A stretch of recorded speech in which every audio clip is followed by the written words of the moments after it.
Urgent, terrible revenge for Kyiv. A swarm of drones struck Moscow. Red Square in flames. Panic and fear in the very heart of Russia. Moscow paralyzed, panic at airports, passengers trapped. Moscow's air defense is breached. Other regions are no better. Oil refineries and power plants destroyed. Cities unfit for living. Darkness and cold have swept across Russia. Meanwhile, Ukraine is armed to the teeth. New missiles are ready to fly. The Kremlin should prepare. On the front line, our defenders have liberated a record amount of Ukrainian land. The balance of power is shifting right now. Let's talk about it. Hello, this is Ukraine Today. Maria Farafonova here with the latest updates. Drones reached Moscow. A swarm of UAVs shocked the very heart of Russia. Moscow Mayor Sergei Sobyanin claimed that 20 drones heading toward the city were allegedly shot down. An unmanned aerial vehicle flying toward Moscow was shot down by the air defense forces of the Ministry of Defense.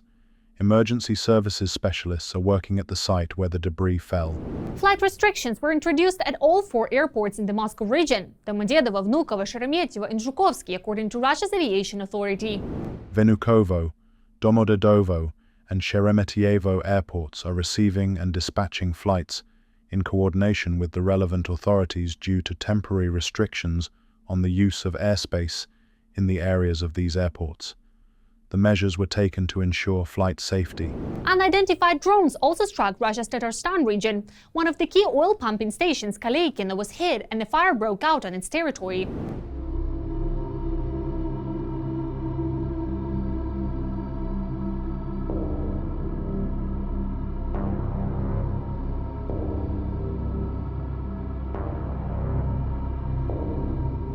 Through local stations, including infrastructure around Kaleykino, oil from Tatarstan and neighboring regions flow into a major pipeline that passes through the Samara region and heads west toward Belarus and further into Eastern and Central Europe.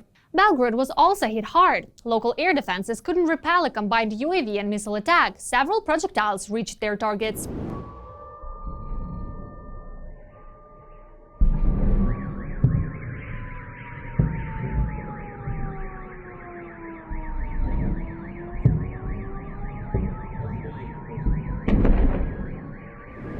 Belgrade Region Governor Vyacheslav Gladkov stated that the city of Belgrade and the surrounding district were subjected to a massive missile strike from Ukraine, resulting in disruptions to electricity, water, and heating supplies. The city of Belgorod and the Belgorod district were subjected to a massive missile strike by the armed forces of Ukraine. As a result, there is serious damage to energy infrastructure. There are disruptions in electricity, water supply, and heating for residents. We will be able to fully assess the extent of the damage in daylight. Meanwhile, Telegram channels report that the strike targeted the Frunzenskaya electrical substation near the village of Dragunskaya in the Belgrade district.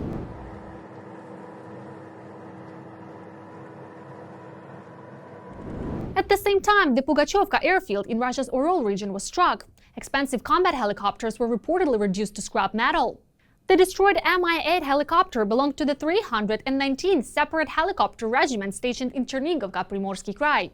The Ka-52 helicopter was assigned to the 16th Army Aviation Brigade based in Zernograd, Rostov region. A breakthrough in missile development. Ukrainian engineers have created a ballistic missile, meaning the armed forces of Ukraine would no longer need external authorization to use such weapons against targets inside Russia. The same applies to the Flamingo missile, which has reportedly demonstrated high effectiveness against targets deep behind enemy lines. British engineers have also joined the process. Details ahead. The Ukrainian missile, which today is deeply feared and respected not only by our enemies, but thanks to its remarkable precision and pinpoint accuracy, along with its low production cost, is even generating a significant amount of concern among Kyiv's international partners. In February 2022, we asked our Western partners to close the airspace over Ukraine. But by February 2026, it is Europe that is asking Ukraine to share its unique experience on how to do this independently. It's a very simple technology. There's nothing complicated needed here. There are plenty of books written about this, where everything is explained step by step. What's so difficult about it? As it turns out, modern American and European air defense technologies have a huge drawback: their cost. Even though Western weaponry is technologically unmatched given the current realities of warfare, NATO would only be able to defend against enemy missiles and drones for a few days. The West simply doesn't have enough resources for more than that, since each missile costs tens or even hundreds of times more than the drones it is used to destroy. Currently, intercepting an Iskander, it costs over $6 million. And here, Ukraine comes to the West's aid with its unique Flamingo missile. We want to bring that down to $1.5 million, so that intercepting an Iskander would cost that much. With the help of the FP9 missile? With the help of the FP7 missile. The Ukrainian Flamingo is already demonstrating unprecedented effectiveness and accuracy, striking strategic targets in Russia. Developed in record time, the missile has become yet another headache for Putin and his generals. Since the development is entirely domestic, the Ukrainian armed forces do not need permission to strike Flamingo wherever they want or need to. The only problem our developers have to put up with is scaling up production. So far, it has not been possible to produce a sufficient number of missiles per month for the Ukrainian armed forces. This is strategic weaponry. Unfortunately, strategic weapons cannot be bought or launched today like hotcakes, in the same quantities as FPV drones, so that the effect is clearly seen by every single person, reaching into each and every household. But based on the missions that have been carried out so far, we can see that it fully met the ambitious objectives that we originally set for it. For now, there are not enough domestic missiles to strike all targets on Russian territory, so our Western partners have to help with this as well. For example, the United Kingdom is developing a new deep strike ballistic missile for Ukraine. We can categorically state that first and foremost we are talking about a missile that can be quickly scaled up and is a relatively affordable and accessible resource. Since the government of the United Kingdom is specifically emphasizing that this should be a cost-effective solution, that is, it should effectively address the complex requirements and demands of the times, as we see that the armed forces need a substantial and consistent volume of such means, and it simply cannot be too expensive for the budget. As a result, within the framework of the Nightfall project, Britain announced a competition for the accelerated development of ballistic missiles intended for combat operations under conditions of high threat and strong electromagnetic interference.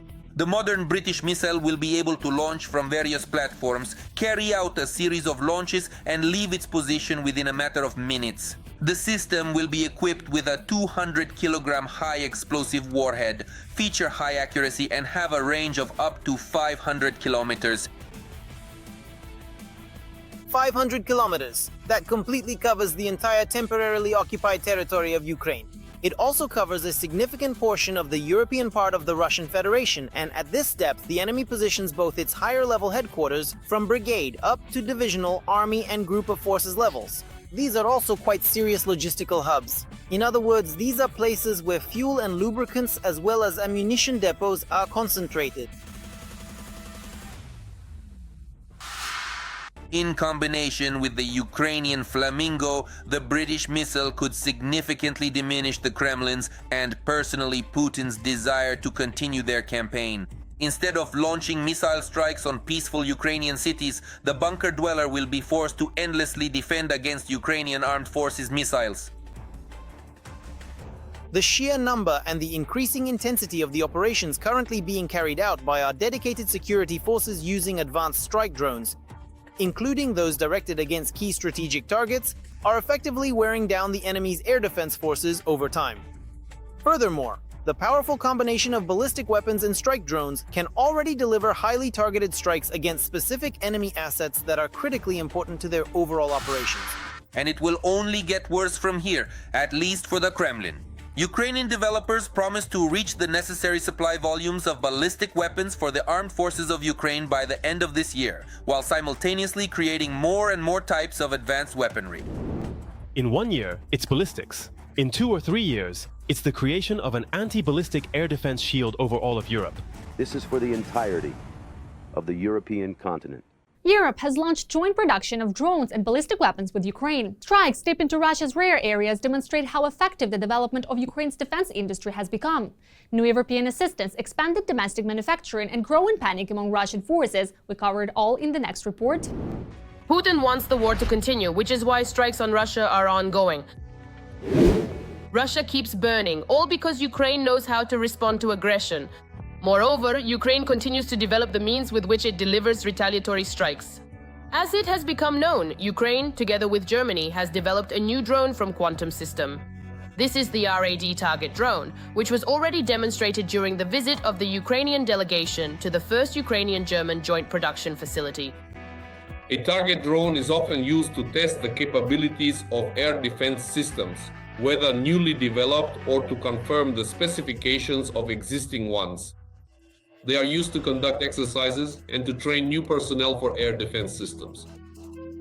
Again, the newcomers who are taking their seats for the anti-aircraft self-propelled system, or even an anti-aircraft missile system, or an anti-aircraft missile and gun system, ZRPK. They must, for some reason, strike at something, for some reason at a moving target. The tactical and technical specifications are still being kept secret, but it is known that the drone will be launched from a catapult. And it is equipped with a jet engine that can reach speeds of up to 450 kilometers per hour. And as experts say, it is most likely also capable of carrying a warhead, which already changes the purpose of the drone itself. First and foremost, this is a target drone. But we have repeatedly seen examples with you where target drones were equipped, including with combat payloads. And they had the capability to be used directly as a strike element. Therefore, I do not rule out that the drone RAD is a drone for multifunctional use. Not only as a target, for example, for domestic production in European countries, specifically Germany and so on. But this versatile system can also be used to mount a highly destructive explosive warhead on it, and then deploy it for tactical military operations accordingly, for delivering strikes at medium distances. That is, this drone is precisely for striking the enemy's mid-rear zone or temporarily occupied territories or the territory of the Russian Federation.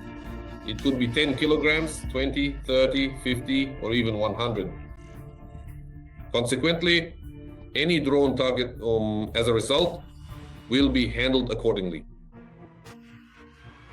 In the near future, it could potentially even become a powerful strike drone. Ukraine continues to develop its technologies and military-industrial complex.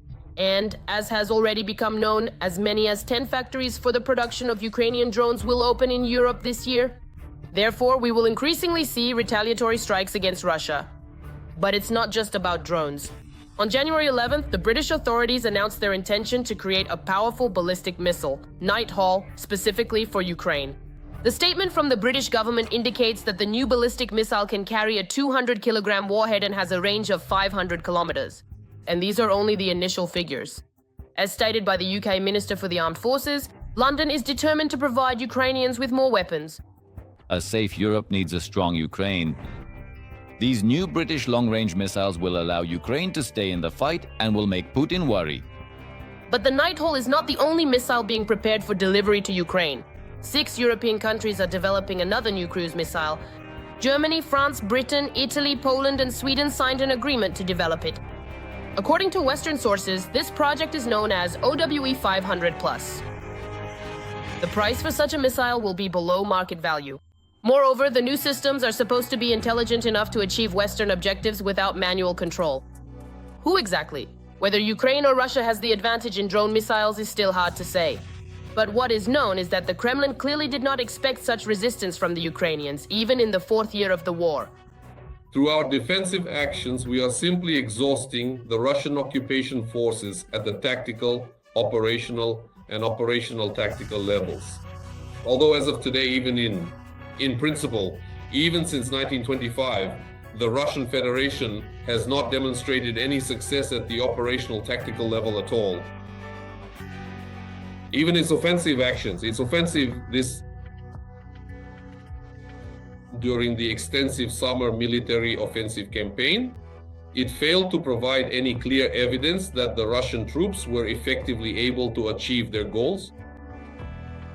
to capture a range of areas across Ukrainian regions that would have allowed them to break through the Ukrainian defenses, cause a collapse of the defense, or achieve some other breakthroughs deep into our defensive lines. No, nothing of the sort.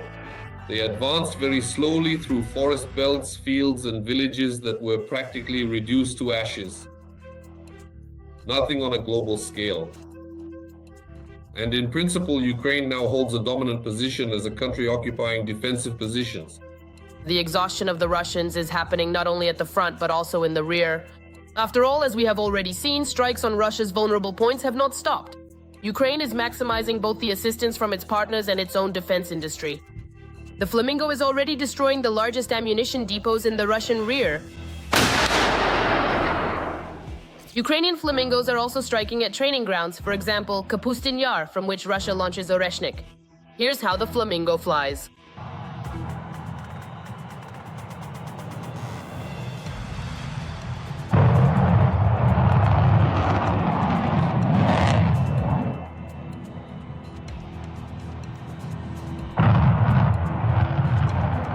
Oil refineries, factories, and military units are burning. The Ukrainian Sapsan missile system with ballistic missiles has entered mass production and systematic deployment. And here is the range of the Sapsan. Moreover, according to some expert assessments, Sapsan has an advantage in speed over the American attacks. And it can easily strike Moscow. Some sources claim that Ukraine is already using these missiles, but the information about where and how remains classified. Let's not forget about the Storm Shadow either. And HIMARS, which, according to Russian television, are supposedly being destroyed in batches, but somehow not really. HIMARS still keep hitting the power plants. And the Russian panic is most visible on Russian TV. Because even there, they've started talking about how strong the Ukrainians are. If Ukraine, just imagine for a moment, manages to hold on. After the conflict ends, the Kyiv regime remains in place. This army is preserved. Europe rearms this army, and Ukraine is admitted into the European Union. Believe me, in 5 years, it won't be Germany, France, Italy, Poland, or anyone else running the European Union. It will be Ukraine running things there. Moreover, it will do so fully aware that its Ukrainian army, if it wishes, can march across all of Europe. And no French, German, or any other army will be able to stop it. The demilitarization that Putin so desperately wanted to achieve in Ukraine has failed spectacularly. Now, strikes on Russian territory have become more frequent and more powerful, because Ukraine knows how to respond to aggression. Ukrainian defenders have reclaimed 300 square kilometers from occupying forces in the south of the country. The counteroffensive continues. More on the developments, watch now. The air assault forces of the Ukrainian armed forces have officially launched an offensive. A corresponding statement was published the day before by the Air Assault Forces Command. Thus, in essence, the General Staff dispelled rumors and stated openly Ukraine is moving forward. The main task assigned to the units is to disrupt the occupiers' plans to advance in the Dnipropetrovsk and Zaporizhzhia regions, as well as to defeat the enemy grouping and push them beyond the borders of Dnipropetrovsk region. Well, we really can say today that the counterattacking activity of the Ukrainian Defense Forces is currently taking place in the Huliai-Pol direction, in the Stepnohirsk direction, and not only there. It's not just the southern front, far from it. Therefore, it is clear that Ukraine is using the reserve resources we have and the opportunities that have arisen, including by introducing a certain amount of chaos, such as disabling Starlink. At the same time, a number of military analysts note that the Russian Federation is gradually recovering. Reserves that had been prepared for the spring offensive were redeployed from Moscow to the areas where the Ukrainian armed forces broke through. The occupiers are also partially trying to restore reliable communications on the front line. However, so far neither effort has produced any significant results. There are several main reasons for the success of the Ukrainian attacks. The shutdown of Starlink resulting in the loss of stable communications for Russian troops, as well as the general exhaustion of Putin's units in this sector of the front after prolonged continuous assaults. In addition, the Ukrainian armed forces took advantage of the weather conditions, the same fog that had previously played into the hands of Russian troops several times. Another crucial factor in Ukraine's success was the preparedness of Russian troops on the other side of the front line, or more precisely, the almost complete lack thereof. Well, I'll say it straight, 80% are unprepared troops. These are people they gathered from various places under different pretexts, mobilization, recruitment, and pressure. So accordingly, they are thrown into battle. It is also worth noting that the reports about the Ukrainian armed forces liberating hundreds of square kilometers of Ukraine have now been officially confirmed by the military. For example, the spokesperson for the Southern Defense Forces, Vladislav Voloshin, stated that more than 300 square kilometers have already been liberated and our troops continue to advance. Ukrainian forces are counterattacking along a wide front, approximately 30 kilometers from Varvarivka to Ternova-Ternovate. If the entire area along this stretch is cleared of infiltrating Russian soldiers, it would amount to about 300 square kilometers. The command notes that information about the advance of the Ukrainian armed forces is announced with a delay, so as not to jeopardize operations, as has happened in the past. But even what has already been made public allows for cautious predictions that the successes of the defense forces may help thwart Putin's major spring offensive. On this point, it can be said that Ukraine, again, I am not getting ahead of myself because the security of the ongoing military operation is paramount, has, in my view, at least for now, managed to make adjustments to the conduct of the Zaporizhzhia-Orikhiv offensive operation of the Russian Federation. And here, indeed, we should pause for a moment. As has already been noted, alongside the advancing assault units of the Ukrainian armed forces, the unmanned systems forces are also showing excellent results, continually increasing enemy losses. And the fact that the occupiers are being forced to retreat has also dispelled yet another myth about the Russian Federation, that its people are, after all, not inexhaustible. If he had them, he would have already thrown in another 500,000 troops, whom he doesn't have in all directions, and would have long since entered Pokrovsk, and would have already taken Huliaipol and Zaporizhzhia, yes, advanced further. But that hasn't happened. In other words, he isn't holding back resources somewhere or hiding them, as many say. So why is that? It's just that they simply don't exist, at least not ready in reality. By the way, Commander-in-Chief Oleksandr Syrsky also confirmed in an interview with Le Monde that the war in Ukraine has moved out of a deadlock. According to the General Staff, the front has started to move back, and in recent days there have been up to 50 clashes daily in the Huliaipol and Oleksandrivka directions. What do you think about the latest events? Share your opinion in the comments, like the video and subscribe to stay informed about the main headlines. See you soon!